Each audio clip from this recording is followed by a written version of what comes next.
Hello everyone. इस channel पर हम बीएड सेकेंड ईयर के कंप्लीट सिलेबस को डिस्कस करेंगे।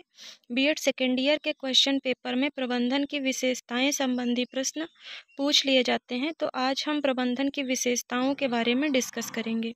प्रबंधन की विशेषताएं। प्रबंधन की उपर्युक्त वर्णित परिभाषाओं के अवलोकन तथा विश्लेषण से प्रबंधन की निम्न विशेषताएं स्पष्ट रूप से दृष्टिगोचर होती हैं। प्रबंधन की पहली विशेषता है उद्देश्यपूर्ण गतिविधि। प्रबंधन एक उद्देश्य केंद्रित गतिविधि तथा प्रक्रिया। प्रबंधन का सदैव कोई न कोई उद्देश्य अवश्य होता है। प्रबंधन का प्रमुख उद्देश्य किसी संगठन के पूर्व निर्धारित उद्देश्यों को प्राप्त करना है। लक्ष्य केंद्रिता।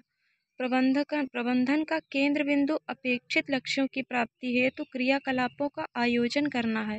प्रबंधन की सहायता से यह निर्धारित करना सरल हो जाता है कि कहाँ से प्रारंभ किया जाए, कैसे कार्य संपन्न किया जाए, कौन कौन से साधन जुटाए जाएं तथा इनका सर्वोत्तम उपयोग कैसे किया जाए जिससे सफलता मिल सके।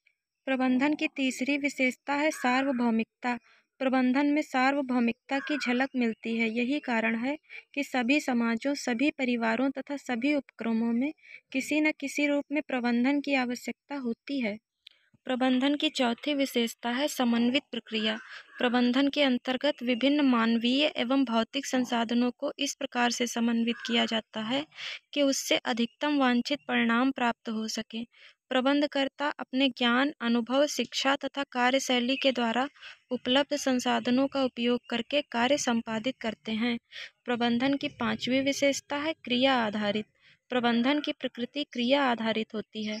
प्रबंधन में प्रबंधकर्ताओं को अपने उपक्रम के विभिन्न क्षेत्रों से संबंधित विभिन्न प्रकार के कार्य संपन्न कराने होते हैं, क्योंकि प्रबंधक मंडल ही उपक्रम के समस्त कार्यों के लिए उत्तरदायी होता है। प्रबंधन की छठी विशेषता है बहुआयामी होना। प्रबंधन का कोई एक विशिष्ट कार्य या क्षेत्र नहीं होता, वरन प्रबंधन के अनेक क्षेत्र, अनेक कार्य तथा अनेक आयाम होते हैं।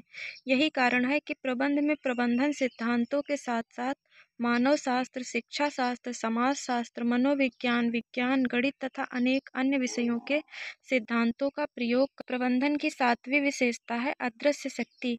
किसी भी उपक्रम के पास अपने लक्ष्यों की प्राप्ति हेतु विभिन्न प्रकार के साधन होते हैं। प्रबंधन भी उनमें से एक साधन है, किंतु यह एक ऐसा साधन है जिसे स्थूल रूप में नहीं देखा जा सकता है। यद्यपि प्रबंधन दिखाई नहीं देता है,